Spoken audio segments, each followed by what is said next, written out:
उसके बाद ये मेरे एक नॉन मुस्लिम दोस्त है, वो मुझे मतलब उस तरीके से थोड़ा कटाक्ष में कहते हैं कि भाई पॉलीगमी इन इस्लाम मतलब एक से ज्यादा बीवी का जो कॉन्सेप्ट है। और फिर उन्होंने वो, मैं आयत का कोट करना भूल गया, उसमें कुरान शरीफ की कोई आयत उसने कोट की, उसमें दो से तो शुरुआत ही की है, कुरान में कहा है दो दो तीन तीन चार चार कर लिया करो, ठीक है। तो वो मुझे कटाक्ष में ये कहता है कि भाई पुरुष को एक से ज्यादा बीवी रखने का हक है, तो बीवी को क्यों एक से ज्यादा पुरुष रखने का अधिकार नहीं इस्लाम में? तो इस पे आपका पॉइंट ऑफ व्यू बताइए। देखिए, शुरुआत करते हैं पॉलीगमी से। हालांकि मेरी इस पर एक पूरी एक वीडियो है बाय द वे। हाँ जी बिल्कुल, मैंने देखी यूट्यूब पे। लेकिन मैं एक मुख्तसर सी चीज बताना चाहता हूं, चूंकि जब पॉलीगमी की बात आ गई तो जरूरी नहीं कि हर एक आदमी सारी वीडियो देखे।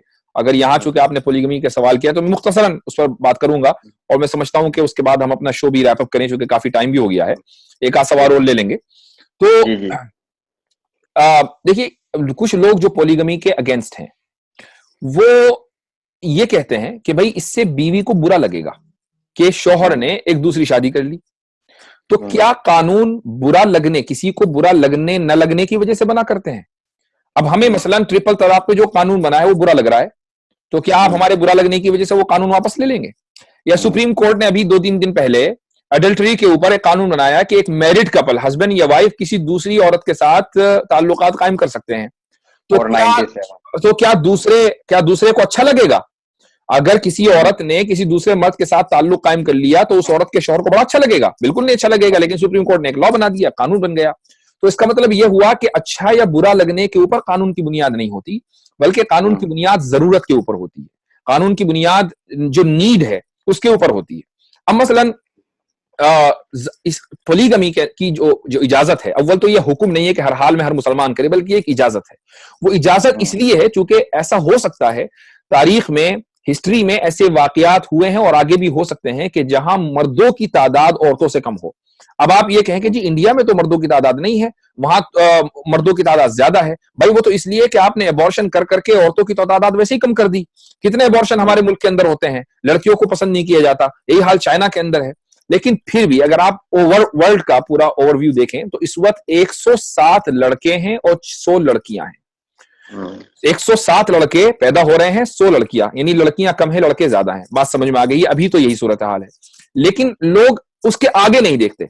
वो ये कि जो लाइफ एक्सपेक्टेंसी का जो रेशियो है वो लड़कों में कम है, लड़कियों में ज्यादा है। लड़कों में जो मौत होती है वो जल्दी हो जाती है, और औरतों में जो मौत है वो देर में होती है। उनके यहाँ लाइफ एक्सपेक्टेंसी ज्यादा है। तो इसलिए ऐसा हो सकता है कि औरतों की तादाद एक खास ग्रुप एज में जाकर कम हो जाए या ज्यादा हो जाए, और मर्दों की तादाद कम हो जाए। तो ऐसी बहुत सी औरतें होंगी, अगर पॉलीगमी को जायज करार नहीं दिया गया एक मुस्लिम मुल्क में या गैर मुस्लिम मुल्क में, ऐसी बहुत सी औरतें होंगी कि जिनकी शादी होने से रह जाएगी। इसलिए इस्लाम ने इजाजत दी। यह कोई हुक्म नहीं है कि हर मुसलमान को हर हाल में 2 या 3 या 4 करना जरूरी है।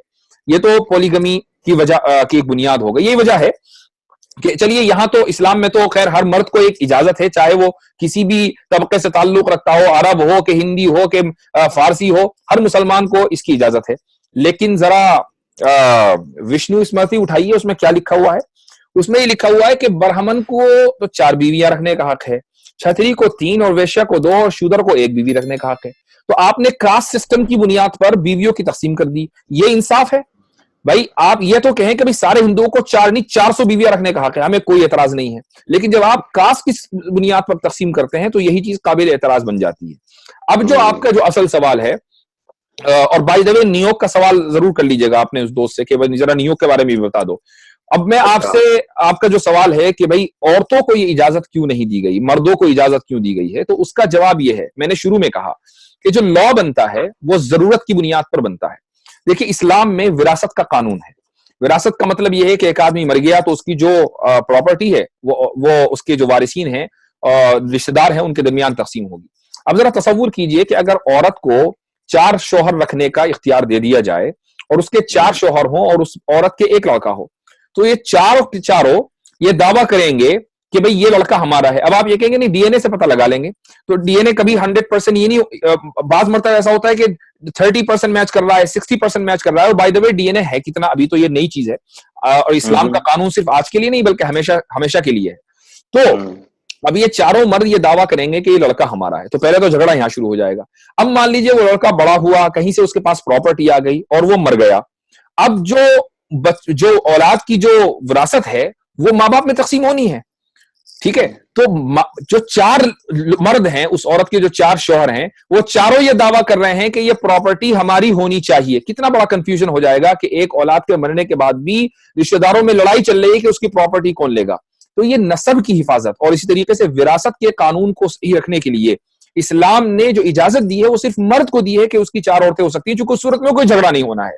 यहां पर एक मसला यह है कि चार गवाह का मामला, देखिए एक आदमी, सबसे पहले मैं बता दूं कि इस्लाम में जो सजा है जिना के ताल्लुक से, वो जिना चाहे बिल रजा हो कि बिल जबर हो, यानी अगर एक मर्द और औरत ने इलीगल कांटेक्ट किया एक दूसरे से और दोनों के दरमियान जिना हुआ, चाहे वो रजामंदी से हुआ हो, उसको वेस्टर्न लॉ के एतबार से रेप नहीं कहा जाता, लेकिन उसको आप अंग्रेजी में अगर कहना चाहें तो इंटरकोर्स है।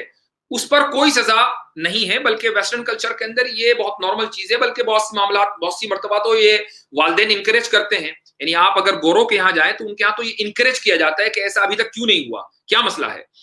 तो लेकिन अगर ऐसा हो कि एक शादीशुदा मर्द या शादीशुदा औरत किसी दूसरे के साथ इन्वॉल्व हो, तो सजा तो अभी भी नहीं है। हाँ, मुआशरे में इसको बुरा समझा जाता है। बुरा इसलिए समझा जाता है कि वो मर्द अपनी बीवी को या वो बीवी अपने मर्द को धोखा दे रहे हैं, बस धोखे का एक उसके ऊपर ठप्पा लग जाता है, इसके अलावा कोई सजा नहीं मिलती है। इस्लाम में जो तसव्वुर है वो ये कि जिना होगा तो सजा होगी, और उसका जो क्राइटेरिया है वो ये है कि चार गवाह होंगे तो जिना साबित होगा, या ये कि आदमी खुद आके इकरार कर दे कि हाँ जी मैंने ये काम किया है, और चार मरतबा इकरार करे तो फिर उसके ऊपर सजा जारी होगी। और ये देखा जाएगा कि उसका स्टेटस क्या है, कि वो शादीशुदा है या शादीशुदा नहीं है। अगर शादीशुदा नहीं है तो उसको कोड़े लगेंगे, और शादीशुदा है तो उसको फिर रजम किया जाएगा। ये पूरा सजा का जो है वो प्रोसेस है। अब रजम क्यों किया जाता है, क्या वो एक अलग मसला है, मेरी उसके ऊपर एक वीडियो है, जिनको तफसील में जाना है वो देख सकते हैं। मैं एक दूसरे मसले के ऊपर यहाँ आपकी तवज्जो मबजूल कराना चाहता हूँ, वो ये कि एक आदमी, एक औरत का रेप हुआ है, यानी जिना बिल जबर उसके साथ हुआ, बिल रजा नहीं हुआ, उसने रेजिस्ट किया और इसके बावजूद कुछ लोगों ने उसका रेप कर दिया। तो अब सवाल यह है कि चार गवाह वो कहां से लाए। ऐसा तो है नहीं कि जब उसका रेप हो रहा था तो वो पब्लिक में हो रहा था और बिल्कुल सड़क पे हो रहा था, वहां सारे लोग देख रहे थे। जाहिर है कि वो ऐसी जगह नहीं होगा, बल्कि कहीं कोने किनारे पर होगा। तो वहां से वो चार गवाह कहां से लाए। एक आध कोई गवाह मिल भी गया और उसने जाकर, अगर हुकूमत में, अगर इस्लामी हुकूमत है तो अदालत के सामने अगर उस एक गवाह को पेश भी कर दिया तो उस एक गवाह की मुसीबत आ जाएगी, उस गवाह के ऊपर सजाए हद क़ज़फ़, ये जो सजा है ये जारी होगी। तो इस तरह तो उस विक्टिम का, जो रेप विक्टिम है, वो लड़की या वो औरत, उसको इंसाफ कैसे मिलेगा अगर चार सजा की हम शर्त लगा दें। तो ये एक सवाल बहुत सी मर्तबा लिबरल्स की तरफ से और एथिस्ट या वो लोग जो इस्लाम के ऊपर ऑब्जेक्शन करते हैं उनकी तरफ से ये सवाल आता है कि भाई इस्लाम ने इंसाफ नहीं किया औरतों के साथ। इस सवाल का जवाब सुन लीजिए। वो ये है कि सजा दो तरह की होती हैं। एक तो वो सजा है कि जिनको कुरान ने बयान कर दिया, उनको हम कहते हैं हुदूद। इनकी ये जमा है हद की। ये जो जिना की जो सजा है कुरान में जो जिक्र है ये है हद। अब चाहे वो कोड़े लगाने वाली हो या रजम यानी पत्थर संसार करने वाली, ये दोनों हुदूद हैं। बहुत सी सजाएं इस्लामी हुकूमत में वो होती हैं जो बादशाह की या हाकिम की या खलीफा की सवाबदीद के ऊपर होती हैं, उसी को ताजीर कहा जाता है। इस दौर में बहुत कम ममालिक ऐसे हैं कि जहां पर ताजीर का निज़ाम नाफिज है, यानी मुस्लिम ममालिक। उनमें एक मुल्क पाकिस्तान भी है। पाकिस्तान में बाकायदा पूरा हुदूद ऑर्डिनेंस है और उसको ड्राफ्ट करने वाली कोई और शख्सियत नहीं बल्कि शेखुल इस्लाम मुफ्ती तकी उस्मानी मद्दज़िल्लहुल आली हैं। मैंने पाकिस्तान के हुदूद ऑर्डिनेंस का हवाला इसलिए दिया कि उसको उन उलमा ने ड्राफ्ट किया है कि जिन उलमा के इल्म के ऊपर पूरी दुनिया एतमाद करती है, इसलिए मैंने उसका हवाला दिया। उस हुदूद ऑर्डिनेंस के अंदर जो दफा 25 है उसमें यह बात लिखी हुई है कि अगर कोई औरत, और ये इब्ने अब्दुल बर अल मालिकी एक बहुत मशहूर फकी हैं, उनके हवाले से, उनका हवाला भी मौजूद है, तो उसमें यह बात लिखी हुई है कि अगर कोई औरत मसलन रेप विक्टिम है और ये साबित हो जाए कि वो रेप विक्टिम है किसी भी तरीके से, मसलन डीएनए टेस्ट है या इसी तरीके से ये साबित हो जाए कि वो रेजिस्ट कर रही थी, उसकी चीख की आवाज किसी ने सुनी, मतलब सेकेंडरी एविडेंसेस और जो सबूत हैं वो बहुत सारे हो सकते हैं, साबित हो जाए तो उस पर जो जिना की कुरानी हद है वो तो जारी नहीं होगी, लेकिन ताजीरन सजा उस पर जारी होगी, उस शख्स के ऊपर, रेप करने वाले पर। और इस सजा की ज्यादा से ज्यादा मिकदार 25 साल सजाए कैद बामशक्कत हो सकती है। 25 साल तो कोई ये मामूली मुद्दत नहीं है। और उसके बाद आगे फिर लिखा है कि अगर रेप करने वाले ने किसी हथियार का भी इस्तेमाल किया है, डराने के लिए या जख्मी करने के लिए हथियार का भी इस्तेमाल किया है, तो कुरान ने मुहारिबीन की जो सजा सूरह माइदा में जिक्र की है, अब वो सजा उसके ऊपर जारी होगी, जिसमें उस शख्स को फांसी भी दी जा सकती है, जिसमें उस शख्स का सरकलम भी किया जा सकता है, जिसमें उस शख्स के ऊपर संसार की सजा भी लागू की जा सकती है। ये तमाम सजाएं जाहिर है कि शरीयत और जो शरी कोर्ट है वो उसकी सवाबदीद के ऊपर है कि कौन सी सजा वो जारी करेगी।